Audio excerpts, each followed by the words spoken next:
नमस्कार दोस्तों, स्वागत है आपका एक और धमाकेदार वीडियो में।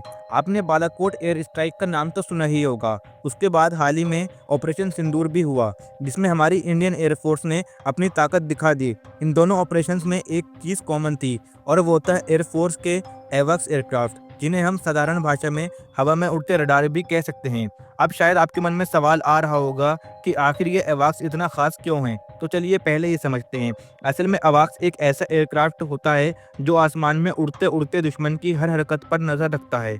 ये हवा में उड़ते उड़ते दुश्मन के फाइटर जेट्स, मिसाइल और यहाँ तक कि ग्राउंड से आने वाले खतरों को भी पकड़ लेता है। आसान शब्दों में कहें तो ये आसमान में उड़ता हुआ कमांड सेंटर होता है, जो हमारी एयरफोर्स को पहले से अलर्ट कर देता है कि दुश्मन कहाँ से हमला कर सकता है। दोस्तों, सच ये है कि इस वक्त भारत एवॉक्स के मामले में पाकिस्तान और चीन दोनों से पीछे है। भारत के पास सिर्फ 6 एवॉक्स हैं, जिसमें से 3 इजराइल की मदद से बने फैल्कन हैं और अब बाकी 3 स्वदेशी नेत्र सीरीज के हैं।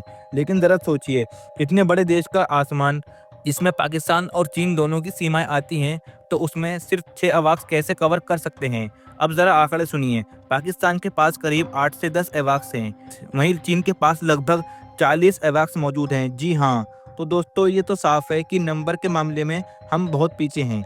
लेकिन दोस्तों, अच्छी खबर यह है कि इंडियन एयरफोर्स ने अब एक बड़ा प्लान बनाया है। आने वाले समय में भारत अपने एवॉक्स की संख्या को करीब 30 तक पहुंचाना चाहता है, और सबसे खास बात यह है कि इनका ज़्यादातर हिस्सा होगा मेड इन इंडिया, यानी कि स्वदेशी नेत्र सीरीज। अब सवाल उठता है कि यह नेत्र सीरीज आखिर क्या है। दोस्तों, नेत्र मार्क 1 पहले ही ऑपरेशनल है और बहुत अच्छा काम कर रहा है। इसके बाद आ रहा है नेत्र मार्क 1A और नेत्र मार्क 2। रिपोर्ट के मुताबिक नेत्र मार्क 1A की रेंज लगभग 450 किलोमीटर तक होगी। मतलब ये दुश्मन को पहले से ही पकड़ लेगा और हमारे फाइटर जेट्स को अलर्ट कर देगा। वहीं नेत्र मार्क 2 और भी बड़ा और एडवांस होगा। यह एयरबेस A321 प्लेटफॉर्म पर बनेगा और इसकी रेंज 500 किलोमीटर या उससे भी ज़्यादा होगी। अब दोस्तों, सबसे बड़ी बात यह है कि यह 360 डिग्री तक कवरेज देगा, यानी चारों तरफ से नज़र रख सकेगा।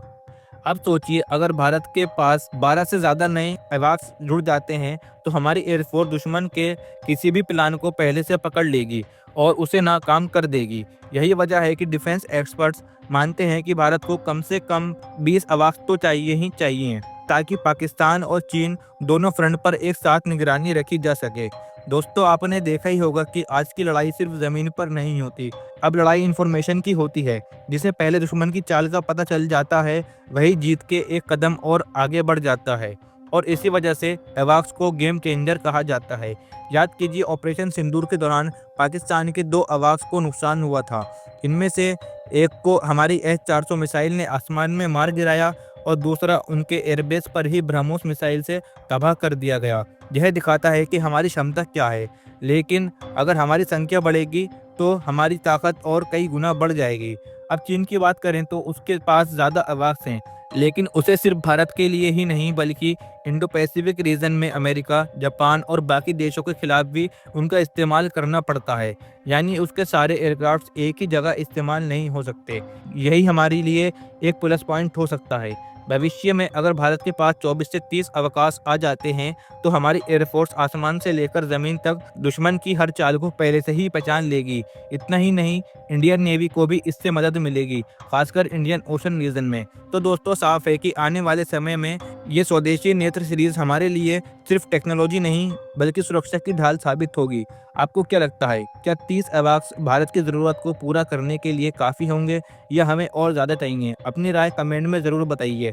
और अगर आपको यह वीडियो अच्छा लगा हो तो वीडियो को लाइक कीजिए, शेयर कीजिए, और हाँ, हमारे चैनल यम नॉलेज शो को सब्सक्राइब करना बिल्कुल ना भूलें, क्योंकि यहाँ पर हम आपके लिए देश विदेश से जुड़ी सभी ताज़ा खबरें आपके लिए लाते रहते हैं। तो अब मिलते हैं अगली वीडियो में, तब तक के लिए जय हिंद, जय भारत।